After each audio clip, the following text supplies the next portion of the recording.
Hi everyone. Welcome to English Story School, where we bring stories to life, helping you learn English in the most engaging and enjoyable way possible. Have you ever wondered what it truly means to give?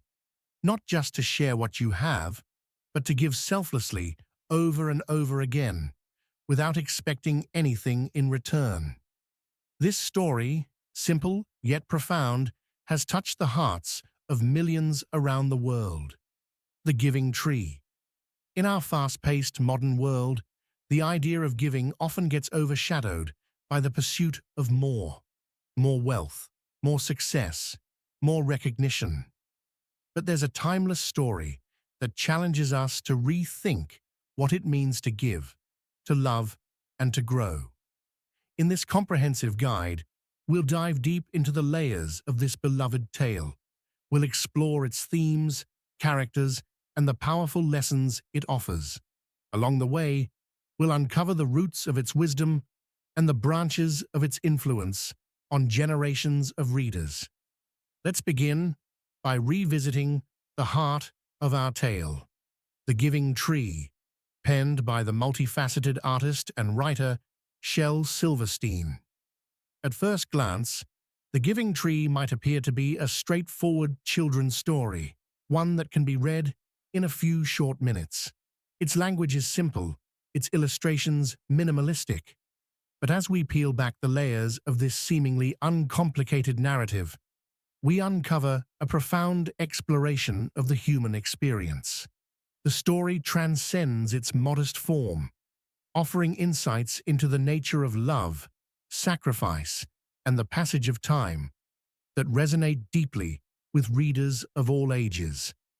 The story begins in the innocence of childhood, a time when the world feels boundless and every moment is filled with joy. The central relationship between the boy and the tree is the epitome of carefree happiness. The tree, majestic and nurturing, offers everything it has without hesitation. Shade from the sun's harsh rays, sweet apples to satisfy the boy's hunger, and strong branches to climb and swing from. In return, the boy delights in the tree's gifts, reveling in the simplicity of their bond. This phase of the boy and the tree's relationship symbolizes the simplicity and purity of early life, a time when love is instinctive and given without restraint or expectation. It mirrors those formative years of childhood where the world feels safe, needs are uncomplicated, and affection flows as freely as the air we breathe.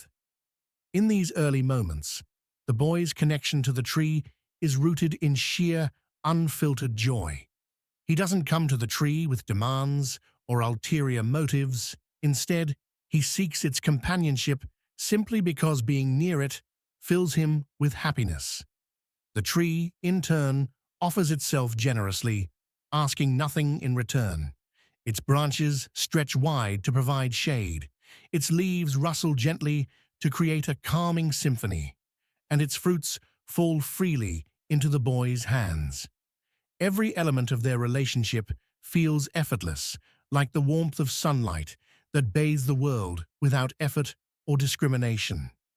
This pure bond reflects the innocence of childhood.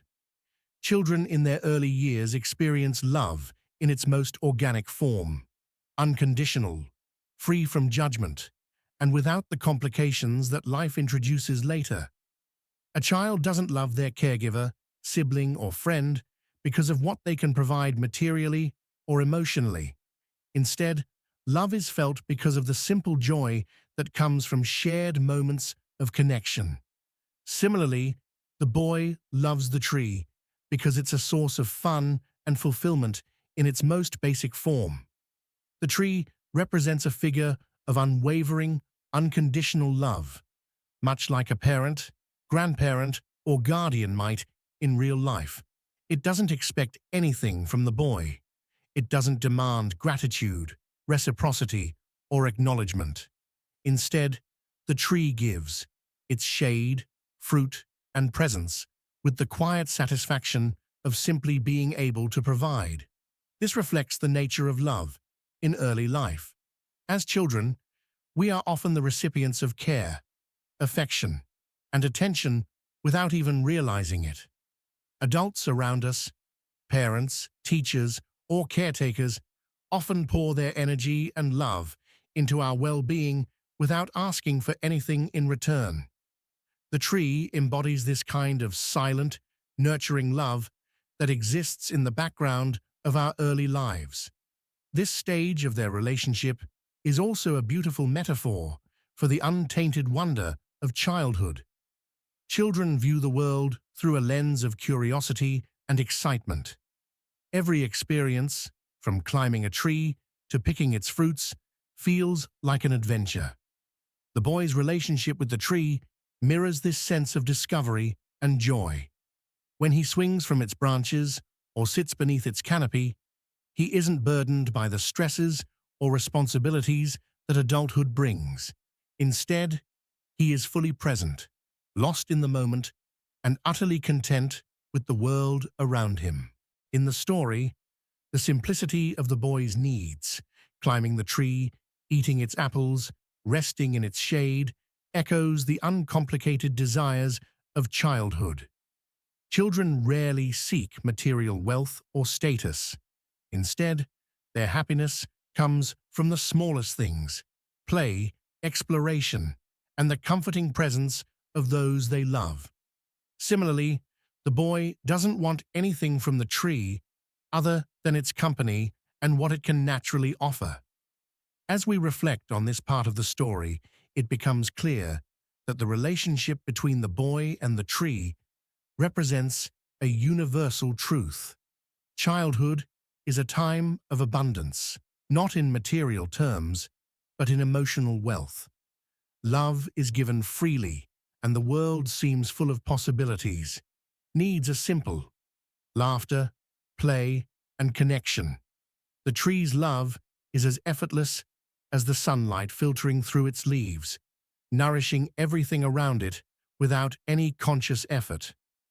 And much like the sunlight, the boy takes this love for granted, basking in it without questioning its source or wondering if it will ever run out. In this phase of the boy's life, both he and the tree exist in a bubble of mutual joy and fulfillment. This represents the time in all our lives when the world feels limitless and love feels eternal. Before the complexities and challenges of growing up introduce new dynamics into our relationships. In many ways, this part of the story is not just about the boy and the tree. It's about all of us. It reminds us of the innocence and wonder of childhood, a time when love is as natural as breathing, and joy can be found in the simplest moments. This phase of their relationship stands as a symbol of a world untainted by expectation or loss, a place where love is abundant and life is lived in the moment.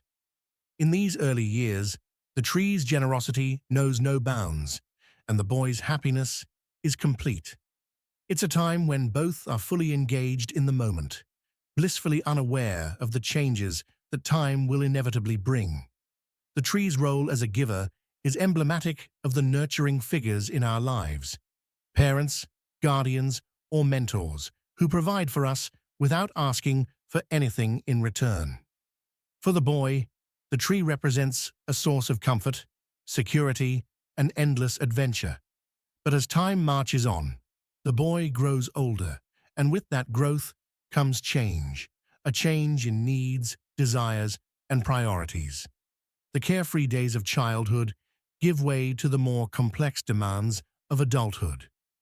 The boy, once content with climbing the tree's branches and eating its apples, begins to seek more from life. He wants money, a home, and the means to explore the world beyond the tree's familiar embrace. And so, the tree continues to give. First, it offers its apples, which the boy can sell to make money. Then, it gives up its branches, so the boy can build a house. Finally, the tree sacrifices its trunk, allowing the boy to carve out a boat to sail away and seek his fortune. With each request, the tree willingly parts with pieces of itself, always eager to fulfill the boy's desires, no matter how much it costs. This phase of the story mirrors the journey into adulthood, a time when the quest for material success often overshadows the simple joys of life. The boy's relationship with the tree evolves from one of mutual enjoyment to one where the tree is continually giving, and the boy is continually taking.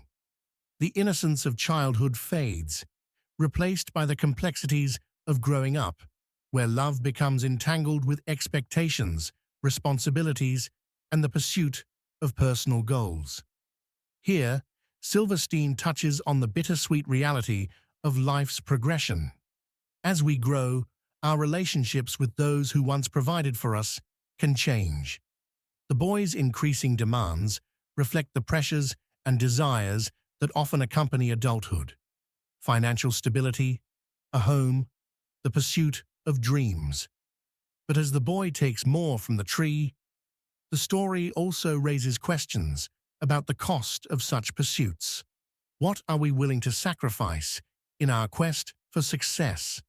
And what do we lose along the way? As the story draws to its poignant conclusion, we find the boy once more seeking solace in the tree. But now he is no longer a boy. He is an old man, weary from a lifetime of seeking and taking. The tree, once tall and robust, is now reduced to a mere stump, having given everything it had to the boy. And yet in this final stage, there is a quiet resolution. The tree has nothing left to offer but a place to rest, and the old man, too tired to ask for more, accepts this simple gift. He sits down on the stump, finding comfort in the tree's presence, just as he did in his childhood. This moment, stripped of all material concerns, returns the story to its beginnings, a relationship founded on unconditional love and the joy of simply being together. This final stage of the story, where the boy returns to the tree as an old man, is profoundly symbolic of the later years of life, a phase often characterized by a shift in priorities, from the relentless pursuit of material success to a deeper yearning for inner peace, meaningful connections, and the appreciation of life's simple pleasures. In this poignant moment, the boy, now weathered by the trials of time, comes full circle in his journey of self-discovery, realizing that true value lies not in wealth or possessions, but in the love, relationships, and memories that shape our existence. As the boy approaches the tree, he is no longer the vibrant, carefree child who once swung from its branches, nor the ambitious young man who sought its fruit and wood to build his future. He is now a reflection of life's inevitable journey, a man who has lived through the stages of youth, adulthood, and old age, with all their triumphs, struggles, and lessons.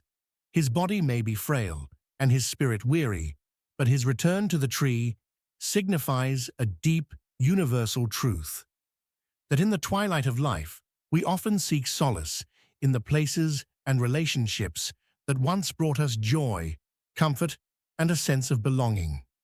The tree, once full of life, with its lush branches and abundant fruit, now stands bare, reduced to a mere stump.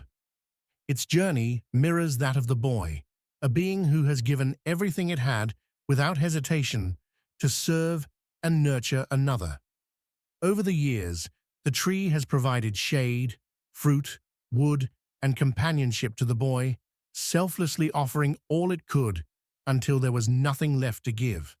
And yet, despite its current state, the tree's love remains steadfast, as strong and unwavering as ever.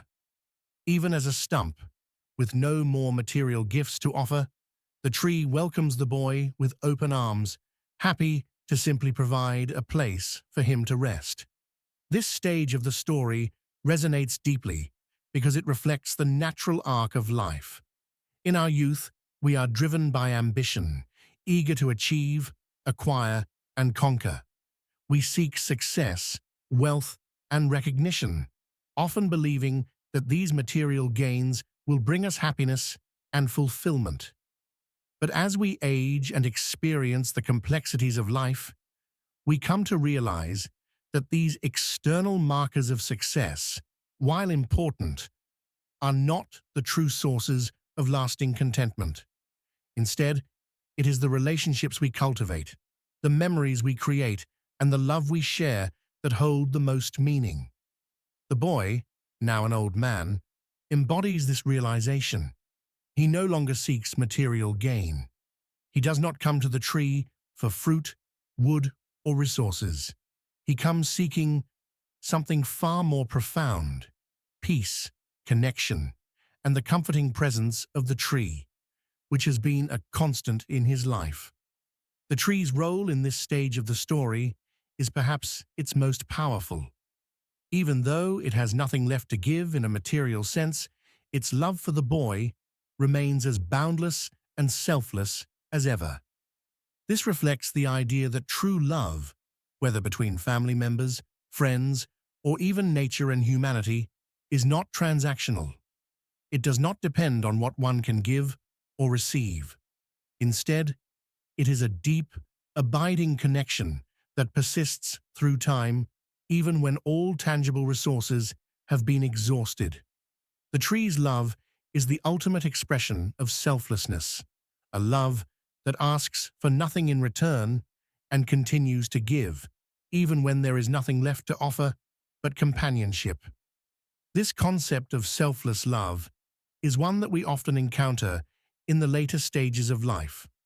As people age, they tend to reflect on their lives, their relationships, and their choices. Many come to understand that the most meaningful moments were not those spent accumulating wealth or achieving status, but those spent in the presence of loved ones, sharing experiences, and building memories. The boy's return to the tree, now stripped of its former grandeur, symbolizes this understanding. He realizes that the tree's true gift was not its fruit or wood, but its unwavering presence throughout his life. In the same way, we come to understand that the people and relationships that have stood by us through thick and thin are the real treasures of life. In this stage, the story also touches on the theme of contentment. As the boy rests on the stump of the tree, he is no longer consumed by the desire for more. He is at peace, content with simply being in the presence of the tree. This reflects the wisdom that often comes with age, that life's greatest pleasures are often the simplest. A quiet moment of reflection, the comfort of a familiar place, or the companionship of a loved one can bring more fulfillment than any material possession ever could. The boy's journey is a reminder to all of us that in the end, it is not what we have, but who we have that truly matters. The tree, in its final act of selflessness, serves as a powerful metaphor for the love and sacrifice of those who care for us throughout our lives, whether they are parents, mentors, or friends. Like the tree, these figures often give without asking for anything in return, offering their time, energy, and resources to support us in our pursuits. And just like the tree, they continue to offer love and support, even when they have nothing left to give. This kind of love is the most profound because it is not dependent on circumstances or material wealth. It is rooted in a deep, unconditional connection that transcends the physical and endures through time. In the end, the boy's return to the tree as an old man serves as a powerful conclusion to the story's overarching message. Life is a journey marked by stages of growth, ambition, and eventually, reflection. In our younger years, we are often preoccupied with seeking success and acquiring possessions, but as we grow older, we come to realize that the most valuable things in life cannot be bought or sold. They are the relationships we build, the love we share, and the memories we carry with us. The tree's unwavering love, even when it has nothing left to give, stands as a testament to the power of selflessness and the enduring nature of true love. It is a reminder that in the end, what truly matters is not what we take from the world, but what we give to it and the connections we forge along the way. In this poignant conclusion, Silverstein invites us to reflect on our own lives and relationships. The story leaves us with lingering questions. What have we given and taken in our own lives? How do we balance the demands of success with the importance of love and connection? And ultimately, what will we have left when all the material pursuits have faded away? Now that we've revisited the tale itself, let's embark on a journey into the rich and multifaceted themes that Shel Silverstein so masterfully weaves throughout The Giving Tree. This story, deceptively simple at first glance, is a treasure trove of meaning, each layer offering its own insights into the complexities of the human experience. Readers and critics alike have interpreted the story in various ways, and these interpretations reveal the depth of Silverstein's work, making The Giving Tree a timeless and thought-provoking narrative. At the heart of The Giving Tree lies the theme of selflessness and sacrifice, embodied by the tree's unwavering love for the boy. Throughout the story, the tree gives everything it has, its apples, branches, trunk, and ultimately, even its very identity as a tree, without ever asking for anything in return. This act of giving is not transactional. The tree's love is unconditional, a pure form of altruism that is rare and beautiful. But this theme also invites us to ponder the nature of love and generosity. The tree's willingness to give without limits raises profound questions. Is there a point at which giving becomes too much?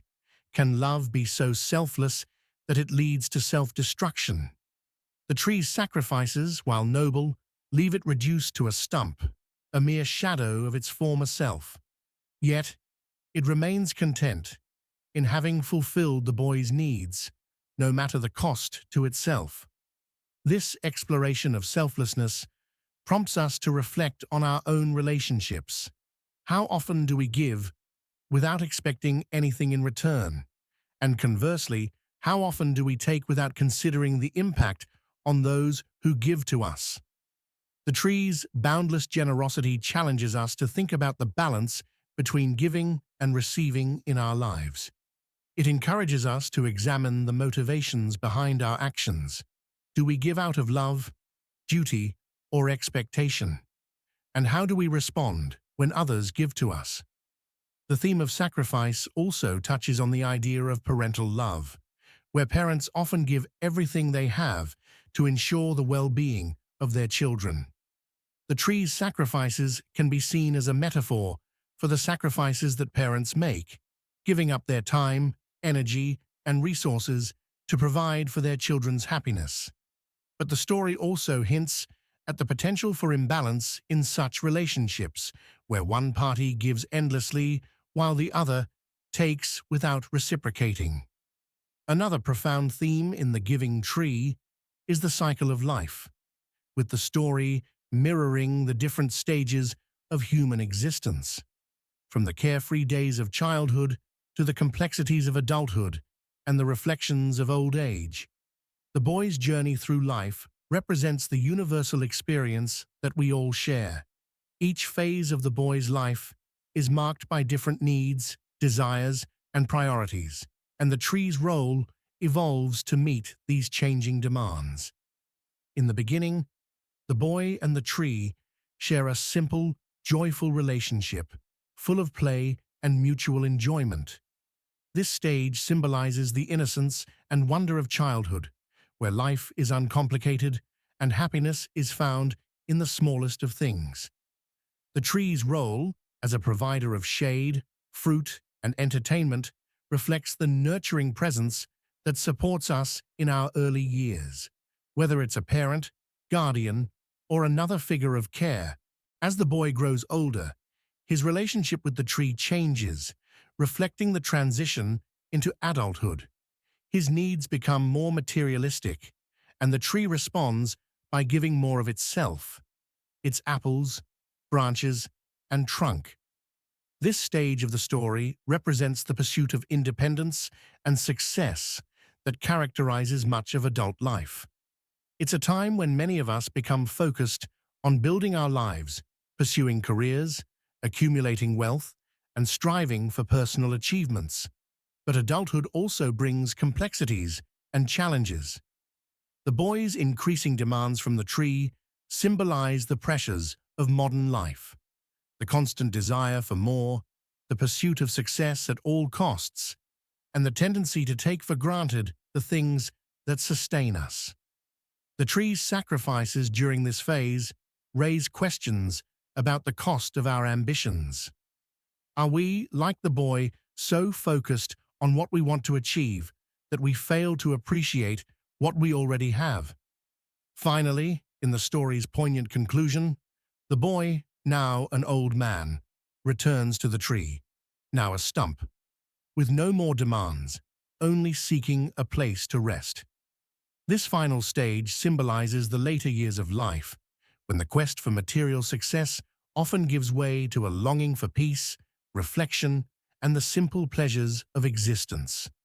The tree's enduring presence, even in its reduced form, represents the constants in our lives: family, nature, or the enduring love of those who care for us. Things that remain with us even as everything else changes.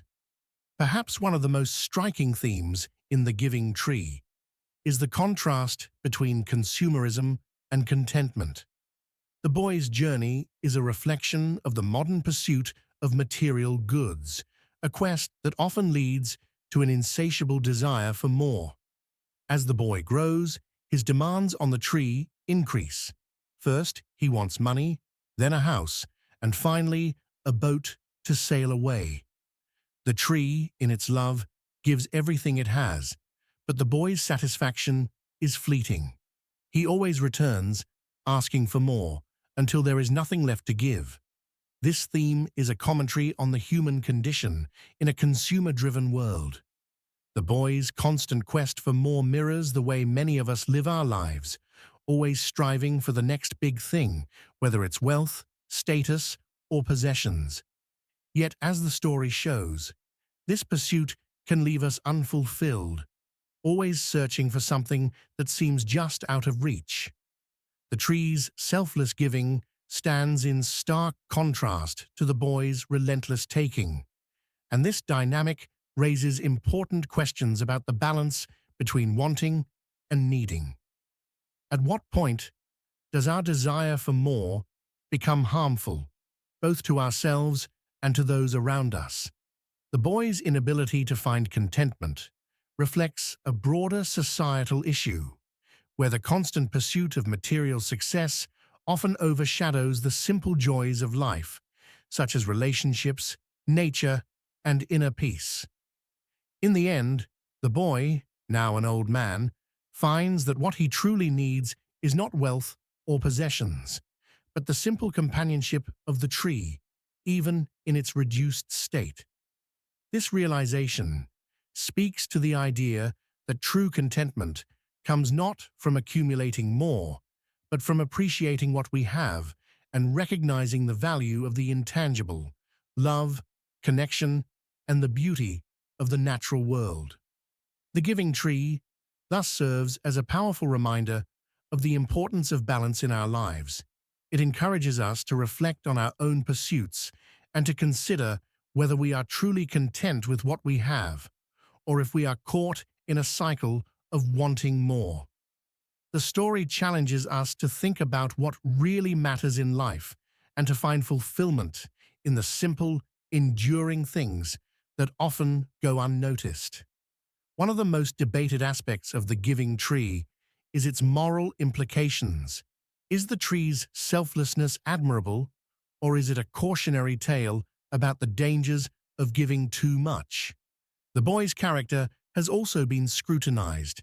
Does he represent ingratitude, or is he simply a reflection of human nature? From one viewpoint, the tree's actions are the epitome of selfless love. But could there be a darker side?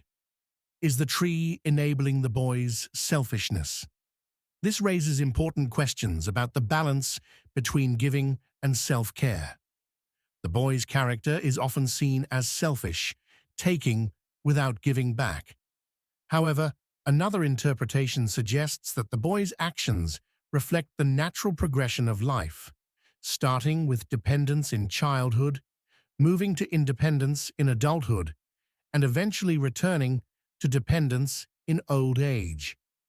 The Giving Tree has had a significant impact on literature and culture since its publication. Its simplicity and depth have made it a favorite among children and adults alike, and it continues to be a subject of discussion and analysis. Many authors and educators cite The Giving Tree as a powerful teaching tool for discussing themes like love, sacrifice, and the human condition. Its influence can be seen in other works of literature that explore similar themes. Over the years, The Giving Tree has been adapted into various formats, including plays, animations, and even musical compositions. Each adaptation offers a new perspective on the story, reflecting the timeless nature of its message. As we reflect on The Giving Tree, it's important to consider how its lessons apply to our own lives. Have you ever found yourself in a situation where you gave too much, or where you took without giving back? What does this story teach us about the importance of balance in relationships? In today's world, where the pressure to achieve and acquire is greater than ever, The Giving Tree reminds us of the value of simplicity and the power of selfless love. But it also encourages us to consider the impact of our actions on others and the importance of mutual respect and care in relationships. We all have a giving tree in our lives, whether it's a person, a place, or even a memory that has shaped who we are. Reflecting on these trees can help us appreciate the selfless love we've received and encourage us to give back in meaningful ways. As we conclude this deep dive into The Giving Tree, it's clear that this story is more than just a children's tale. It's a profound reflection on the human experience. Its lessons on love, sacrifice, and the passage of time are as relevant today as they were when the story was first written. With that said, thanks for watching, and until next time.